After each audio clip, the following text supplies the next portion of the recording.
Welcome to the Charbon Report. I'm Michael A. Charbon. Today's title, Manhattan's Banana DA. The U.S. is ranked 6th in the world in banana consumption. Americans consume 6.4 billion pounds of bananas each year, with the average American eating over 27 pounds of bananas each. That's a lot of bananas. That is unless, of course, you live in Manhattan, because as of late it seems bananas are free in Manhattan. You didn't get that note, eh? Alvin Bragg, the newly appointed Democratic District Attorney for Manhattan, is attempting to reduce crime by not charging suspects who commit petty theft, non-payment of bus, subway, or train fares, prostitution, resisting arrest, and trespassing. His logic ascribes to the broken windows theory, a theory that if one window is broken and left unrepaired, the rest of the windows will inevitably be broken too. Further, that prosecuting suspects for petty crimes unfairly targets oppressed visible minorities and negatively enlists them into the criminal justice system, while producing uncomfortable statistics. Yes. When Bragg was given an example of theft of a banana, he replied, and I'm paraphrasing here, that the person who stole the banana needed the banana for food. It's an act of desperation. See, the thief needs help and should be given services given to him. He needs help, and by charging him, society is enlisting him in the criminal justice system and supporting a systemically biased legal process towards criminals. Since when is disregard for the law and theft cause for a thief to have undue psychological harm when faced with the fact that he broke the law? What about the grocer? Who coddles him for the cost of the stolen bananas? Who told the grocer when he opened his business that he was responsible for funding free bananas and to operate at a loss? I'd like to see that note. Forced to pay the cost for the food of an indigent, transient, drug-addicted street person who thinks they can just steal?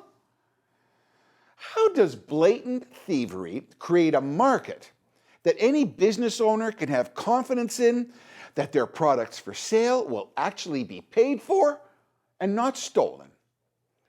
What stops the thief from including an orange or maybe a cold beverage or a candy bar to accompany their petty 5-finger discount? I guess D.A. Bragg never owned a business or a restaurant when after a dine and dash he took the bill out of his pay. Probably not.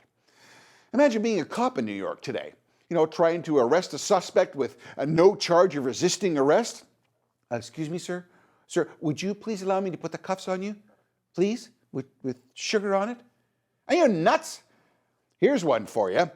So if a New York hooker wants to stand outside a daycare trying to entice passers-by, giddy up, you can't get her to move because trespassing and prostitution is not on Bragg's prosecution list.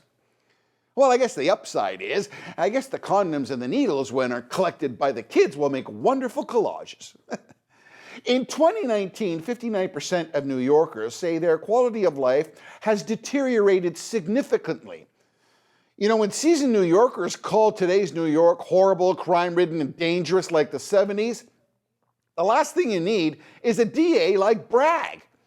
Hence why New York is being evacuated by anyone with cash and means. They're leaving because they don't feel safe with muggings and carjackings. So where does that leave the rest of the people? Well, it disproportionately negatively affects low-income communities, disadvantaged groups, and sadly visible minorities. Not to mention, after the grocer loses $20 in bananas week 1, he's either going to lock the bananas up, not carry them at all, or start restricting people who can come into his grocery store. Ooh, that's code for profiling shoppers. We went down that rabbit hole. L.A. County District Attorney George Gaston, what a name, also reduced petty crime charges. We then saw security footage of organized hoodlums doing smash and grab robberies, while others walked into pharmacies with bags full of stolen goods with no fear of being stopped or charged by police. Folks, the market will be forced to react to protect itself and its profits.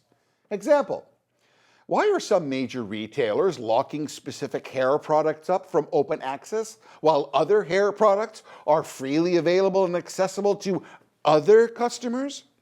When challenged, retailers state theft reduction practices are put in place for certain products that have a higher rate of shrinkage. Simply put, particular products that have a high rate of theft have resulted in retailers installing barriers that require an attendant to aid a customer. Oh, urban right groups, they went up in arms. Anti-theft ethics and retailers, these practices are racist and discriminatory. Immediately, corporate sensitivity officers rushed in and stated they're now removing the barriers to eliminate any perception of racist tendencies. Goodness gracious. Now many of those products are behind the cashier. That is the market reacting, simply based on protecting inventory from theft. So in New York, will bananas inevitably be put under lock and key or behind the cashier? Is this the death of the open market? Will private police be the new banana police and restrict store access? Soft on crime Democratic DA policies attempting to reduce the optics of sad realities of those charged in jail does not reduce crime. Guess what? It creates crime. District attorneys who respect and enforce the rule of law are the only pathway forward to protect the public and businesses in restoring public faith and tourists' confidence that they're safe. And folks, the most important word there is tourists. The market and the great Big Apple of late will change that in short order, I hope. Finally, please click and share, subscribe, and for those listening to Spotify and Google or wherever you get your podcasts, please subscribe for more episodes. You can please go to charbonreport.com. Until next time, God bless and stay safe. I'm Michael A. Charbon for The Charbon Report.